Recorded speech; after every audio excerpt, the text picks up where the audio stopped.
미국의 영성 신학자인 달라스 윌라드는 자신의 저서 하나님의 모략에서 우리에게 하나님과 끊임없이 동행하는 삶과 그 나라 안에서 건강하게 성장하는 것을 방해하는 두 가지 중요한 문제가 있다고 지적하고 있습니다. 그것은 자신의 경건함에 대해 타인의 인정을 받으려는 욕망이고, 또 하나는 물질적인 부를 통해서 자신의 안정을 꾀하려는 그런 욕망이다, 그렇게 말합니다.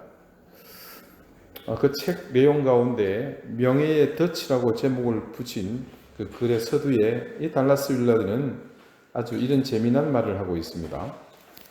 종교적 명예와 존경에 대한 욕망은 우리를 곧바로 서기관과 바리새인의 의로 끌어내릴 것이다.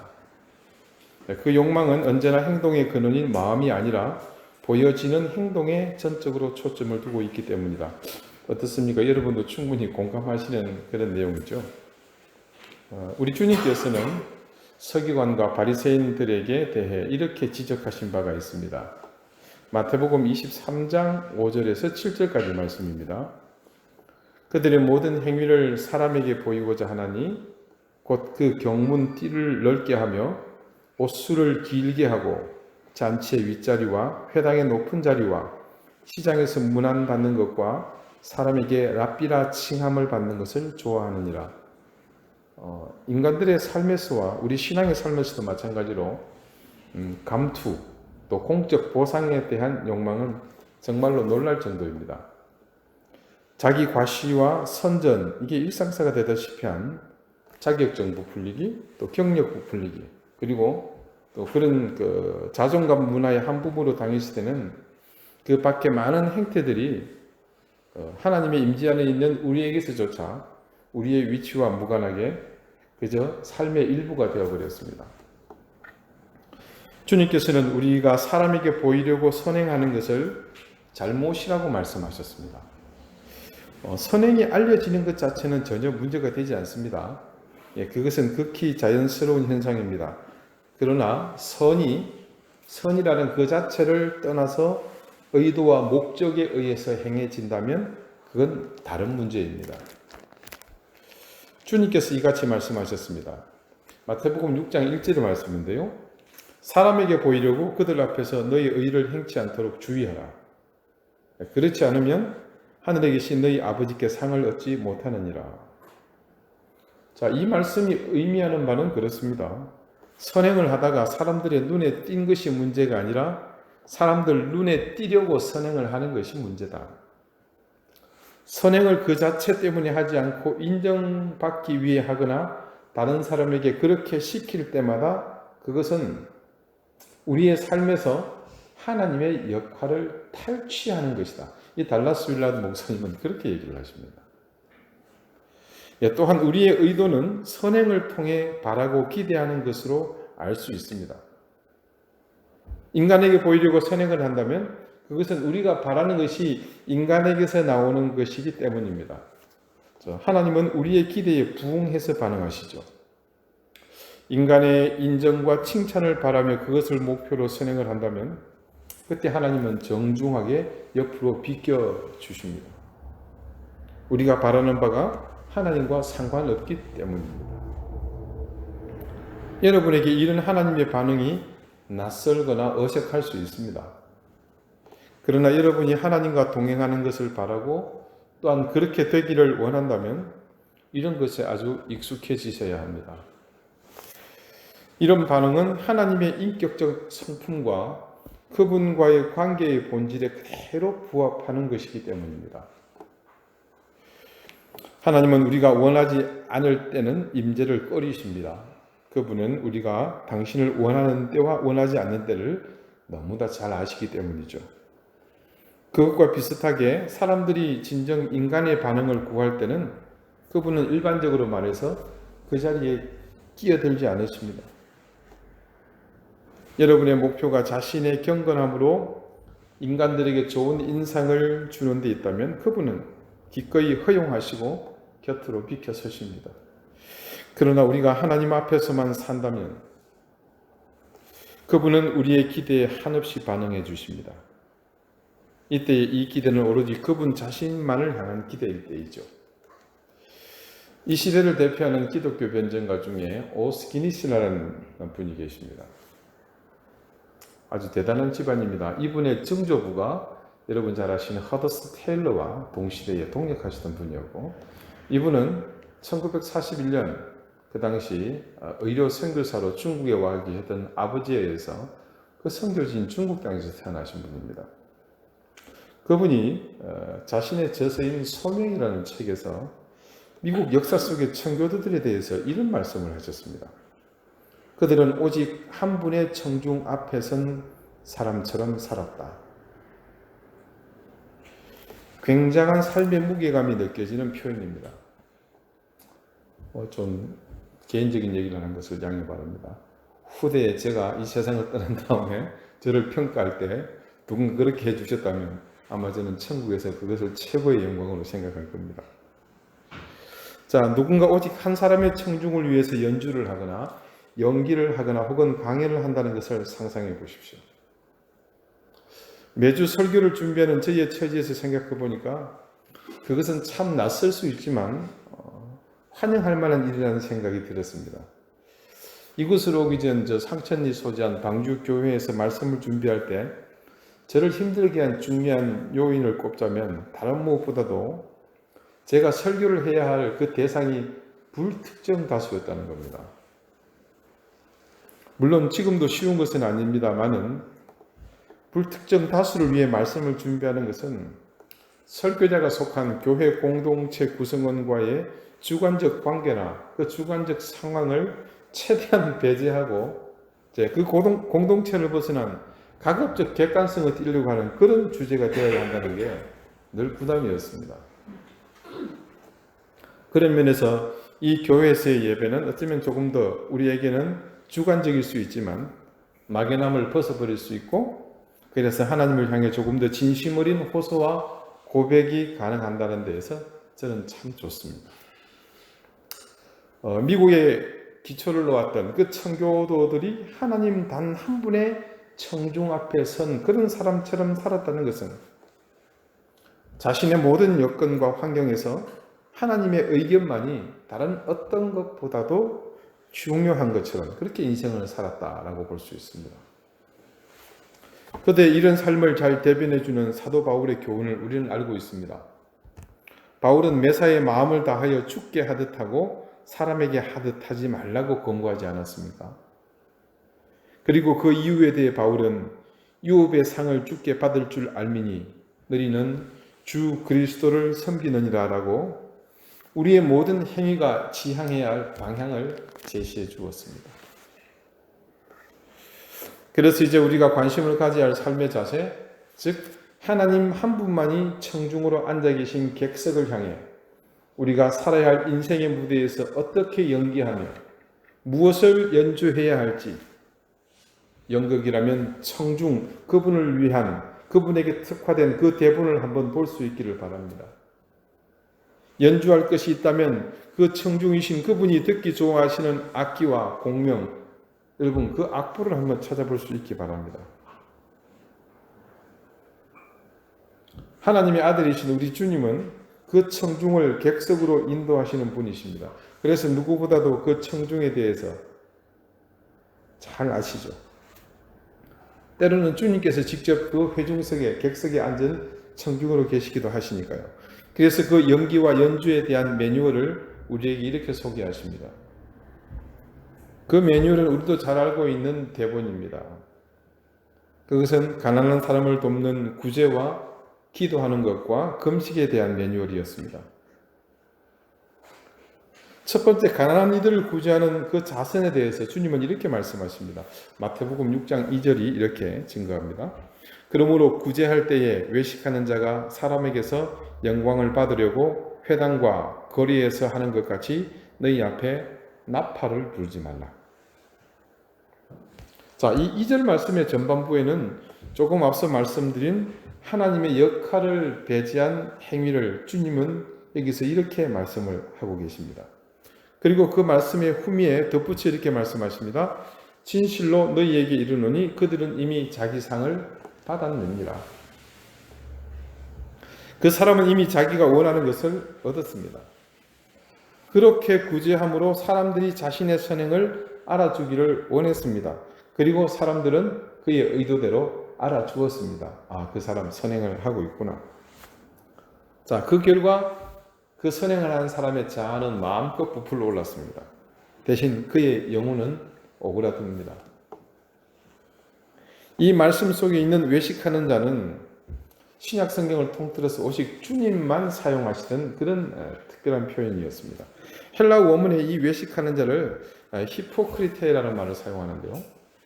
이는 위선자라는 말과 같은 의미입니다. 외식하는 자 곧 뭐라고요? 위선하는 자.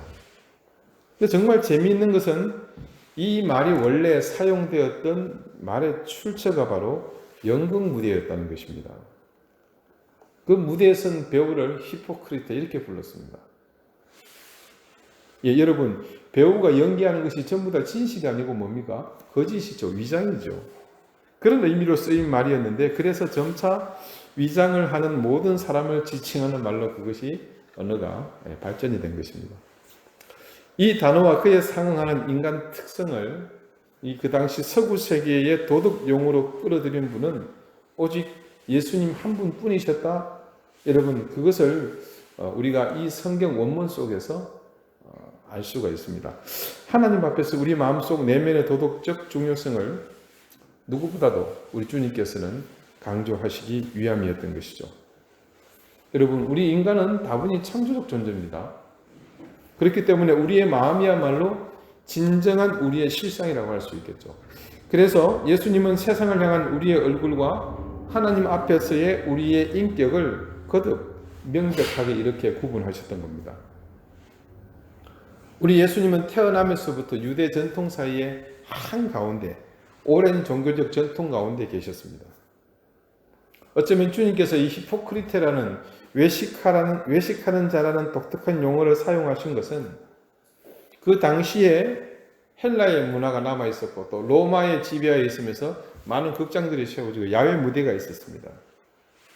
예, 그런 것을 보면서 배우가 관객의 마음을 사로잡듯 유대 전체를 지배하고 있는 그 종교적 전통이 얼마나 허구가 많으며 외식이 심했는지를 어쩌면 그 현장에서 보시면서 그분 스스로 느끼신 게 아닐까 그런 생각을 해봅니다.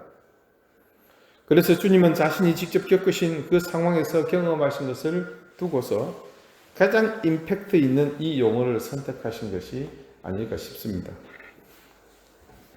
자, 그렇다면 주님은 어려운 사람을 돕는 이 구제를 어떻게 하라고 대본을 주셨습니까? 이어지는 6장 3절과 4절입니다. 너는 구제할 때에 오른손이 하는 것을 왼손이 모르게 하여라.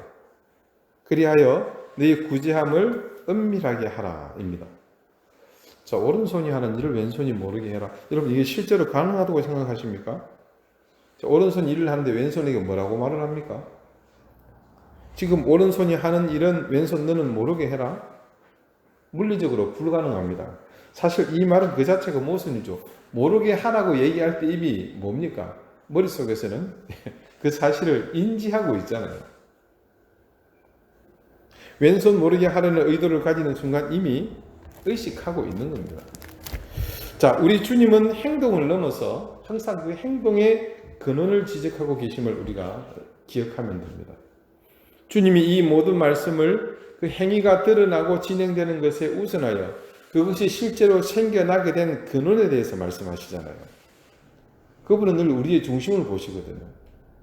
얘가 이라이 나쁜 놈아 쳐 죽일 놈아 이 쌍욕을 하더라도 주님께서 책망을 안 하셔요. 왜요?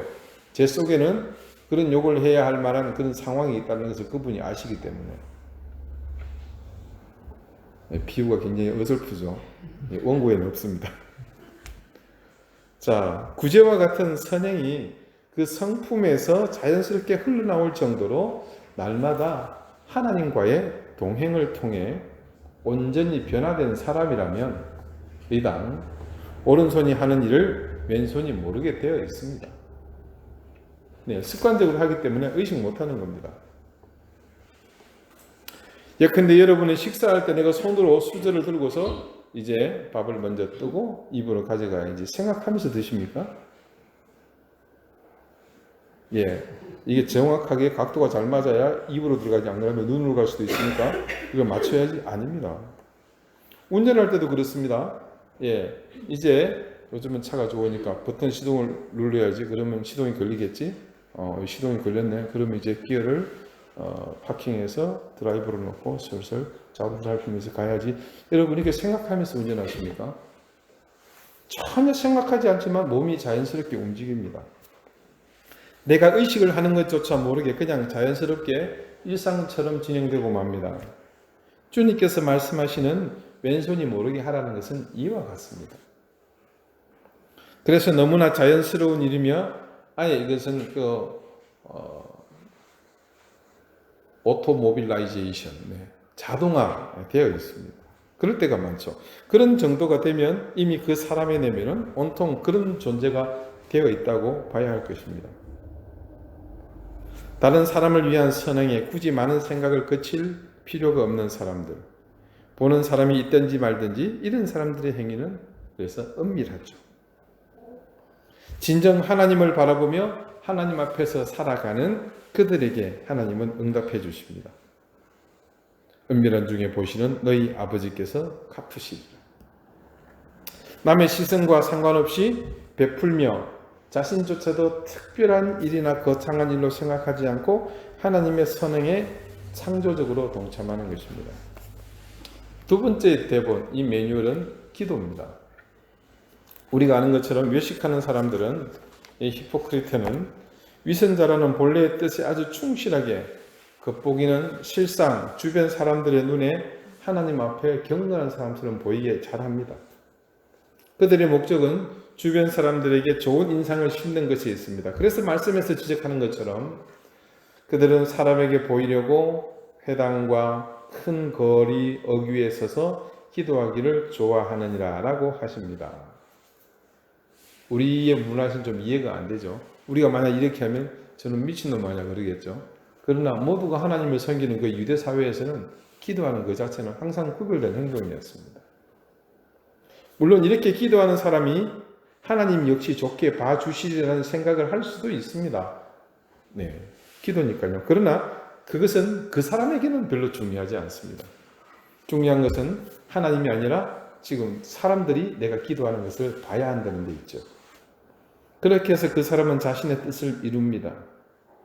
사람들이 그를 관심을 가지고 보거든요. 그것이 그 사람이 얻고자 하는 상입니다. 그래서 원하는 것을 얻었습니다. 하지만 그 모든 과정이 어디에 있습니까? 인간의 능력 범주 안에 들어 있습니다. 엄밀히 살펴보자면 이들은 하나님의 개입을 거부했고 따라서 하나님은 굳이 그들의 일에 관여하시지 않으십니다. 이 역시 그 자아는 마음껏 부풀어 오를지 모르겠지만 대신 그의 영혼은 오그라들다 못해 이제 쪼그라듭니다. 그러나 여기는 단지 영혼이 쪼그라드는 정도의 폐해보다 더 큰 근원적인 문제가 있습니다. 그렇게 외식하는 사람의 기도는 참된 기도라는 프레임의 그 골격을 근본부터 무너뜨리는 행위가 됩니다. 그래서 결국 그 기도 자체가 무의미해지는 결과를 낳게 되죠. 자, 세 번째 매뉴얼, 세 번째 대본은 금식이었습니다. 신앙생활의 한 차원을 이루는 철저히 성경적 행위 중 하나가 바로 이 금식이라고 할 수 있습니다. 이것 또한 주님께서 말씀하시던 그 시대에는 빈번히 자기 과시와 명예의 도구로 와전되어 왔습니다. 저도 가끔씩 금식을 해봤습니다만은 그때마다 본의 아니게 이 금식하는 사실을 밝혀야 되는 경우가 대부분이었습니다. 제가 일부러 떠드는 게 아니고 모두 타의에 의해서인데 관계 때문에 어쩔 수 없죠. 목사님 식사로 가시죠. 안 됩니다. 거짓말을 할 수 없고 사실은 금식하기 때문에 그렇습니다. 하지만 예수님 당시의 경우 금식하는 것을 그렇게 밝히는 차원보다 더 심각한 것이 있었습니다. 사람들이 금식하면서 최대한 의도적으로 그 티를 내려고 했다는 거죠. 이 역시 주님은 단호하게 이미 그 사람들이 자기 만족을 위해 자기가 원하는 것을 얻었다고 지적하십니다. 내가 진실로 너에게 이르노니 저희는 자기 상을 이미 받았느니라. 대신 금식을 하는 동안 일부러라도 더 깔끔하게, 더 단정하게 자신이 지금 굶고 있는 것을 감추라고 주문하십니다. 이 대목에 이르러서 주님께서는 아주 중요한 한 가지를 우리에게 말씀하시죠. 조금 전 그 말씀, 금식의 자세에 대해서 말씀하실 때 머리에 기름을 바르고 얼굴을 깨끗이 씻으라고 말씀하신 후 정말 의미심장한 단어를 한마디를 던지십니다. 사람에게 보이지 말고 오직 은밀한 중에 계신 네 아버지께 보이게 하려 함이라. 어쩌면 이 말씀이 세 가지의 이 중요한 매뉴얼들, 그 대본들, 구제와 이 기도와 방금 말씀드린 금식이 지향하는 궁극의 가치일 것입니다. 여러분 인생의 무대의 주인은 당연히 여러분 자신입니다. 여러분이 원하는 연기, 여러분이 원하는 연주, 얼마든지 자신의 뜻대로 할 수 있습니다. 그러나 여러분의 연기, 여러분의 연주를 바라보는 관객이 누구인지 항상 명심하십시오. 내가 하나님이 아닌 다른 관객을 위해 연기한다면 나는 그 순간 진실이 아닌 위선과 거짓으로 살아야 합니다. 하지 않은 것을 하고 있는 것처럼, 가지 않고서 가본 것처럼, 없으면서 있는 것처럼, 있으면서도 없는 것처럼 위장하는 연기를 하며 살아야 합니다. 그렇게 사는 인생에 하나님은 절대 개입하시지 않으시며 간섭하지도 않으십니다. 그 무대는 하나님이 아닌 내가 높아지고 나 자신을 드러내는 무대이기 때문입니다. 그러나 내가 하나님을 위해 내가 가진 모든 매뉴얼을 버리고 대신 유일한 관객이신 하나님을 향해 연기하도록 내게 주신 그 대본을 따라 나 자신의 혼신의 힘을 다해 연기한다면 하나님은 우리의 인생을 자신의 손으로 굳건히 붙드십니다. 내가 그 무대에서 주인공이지만 낮아지고 하나님이 주인공이 되시도록 나의 유일한 관객이신 하나님을 바라보며 나 자신을 낮추고 엎드리며 마침내 나 자신이 없어진다면 그곳에는 하나님의 능력과 그분의 영광이 가득하게 될 것입니다. 그때 내 인생의 무대는 청중으로 내 인생의 무대 앞에 계신 하나님께서 그 객석에서 우리 인생의 무대로 올라오셔서 우리 인생 무대의 주인공이 되어 주십니다. 여러분, 지금 여러분은 주님 앞에서 자신이 낮아지고 있으십니까? 적어도 우리가 말씀을 듣고 예배드리는 이 순간만큼은 그분의 존재감이 이곳에 가득해야 하고 그리고 우리는 없어지는 것을 경험해야 온전한 예배가 될 수 있습니다.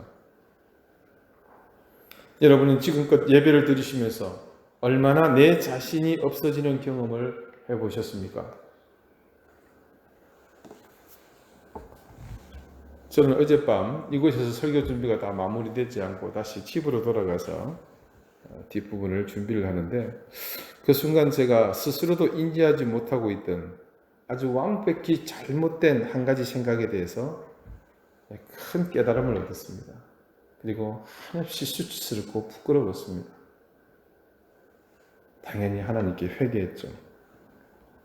저를 아는 많은 지인들께서 종종 이런 질문을 하십니다. 목사님 여기 어디인데요? 근처에 좋은 교회 좀 소개해 주십시오. 도무지 요즘에 다닐 교회가 없어요. 제 자식이 어디로 이주를 했는데 그 주변에 목사님 교회 좀 소개해 주십시오. 그렇게 묻는 분들에게 늘 예외 없이 저는 이렇게 대답했습니다. 권사님, 집사님, 그렇죠. 저도 정말 걱정입니다. 요즘에는 정말 제가 마음 놓고 소개해 드릴 교회가 없어요. 자, 여러분, 과연 그럴까요? 맞는 말일 수도 있습니다. 하지만 이 말이 바르다고 생각하는 이유는 그 기준이 하나님이 아닌 내 자신일 때입니다.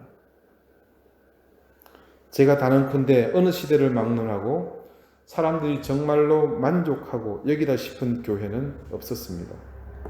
만약 그런 교회가 있었다면 그것은 명백히 거짓이고 모순입니다.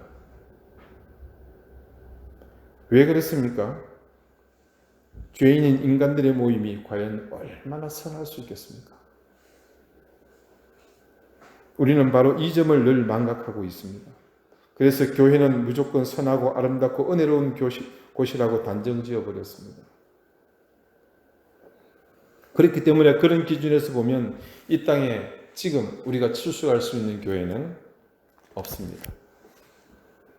적어도 예배만이라도 그 시간이 하나님의 현현을 경험하며 우리가 엎드러지고 그래서 낮아지고 마침내 없어져야 하는 시간임을 안다면 그 교회의 목회자가 의도적으로 하나님의 존재를 부인하지 않는 이상, 그곳이 이단이 아닌 이상 이 땅에 우리가 가지 못할 교회는 단 한 곳도 없습니다. 사랑하는 우리 방주교회 교우 여러분, 여러분의 의지가 하나님 앞에서 느껴질 때마다 그 앞에서 자신을 낮추기를 쉬지 마십시오. 우리가 하나님 앞에서 내 자신을 낮추는 것을 멈추거나 포기하는 순간 우리의 인생은 하나님과 무관한 인생이 될 수 있습니다. 그러기 위해서 항상 사람의 시선이 아닌 하나님께로 여러분의 시선을 고정하십시오. 수백 년 전 청교도들처럼 자신의 인생 무대 앞 객석에 앉아 계신 오직 한 분의 청중 하나님, 그 하나님을 향해 혼신의 힘을 다해서 연기하십시오. 그렇게 낮아지고 주님을 내 인생에서 높이면 우리 주님은 반드시 나를 붙드시고 내 인생의 무대에 주역으로 함께 하실 것입니다. 그때 주님은 나의 인생을 당신께서 대신하심으로 그분은 당신 앞에 낮아지고 엎드려진 나를 이 세상에서 가장 존귀하고 명예로운 인생으로 높여주실 것입니다. 기도드리시겠습니다. 우리 인생의 무대 가운데 그 객석에 홀로 앉아 계신 하나님, 지금껏 우리는 그 하나님을 외면하면서 다른 청중들의 시선에 내 삶을 맞추며 살았습니다. 그들의 시선뿐 아니라 그들의 평가와 칭찬을 통해 내 자신의 가치를 증명하고 싶었고 그 속에서 나의 명예를 세우고 싶었습니다. 그런 우리의 욕망은 심지어 하나님을 향해 온전해야 할 신앙마저도 내 명예의 욕망을 위한 도구로 사용하는 그런 명예의 덫에 걸려 하나님을 외면하고서 한없이 높아지려고만 했습니다. 주님, 이제 우리의 부질없는 이 망상을 깨트려 주시고 주님 앞에 온전히 낮아지는 인생으로 살게 해 주십시오. 오로지 한 분 하나님만이 내 인생 무대의 청중으로 모시고 인생을 살게 해 주십시오. 오늘도 이 예배를 통해 내 자신이 더없이 낮아지며 사라지게 하시고 주님만이 드러나며 높아지는 예배가 되어 낮아지고 없어진 우리를 높이시는 그런 주님을 만나게 해 주십시오. 예수 그리스도 이름으로 기도드리옵나이다. 아멘.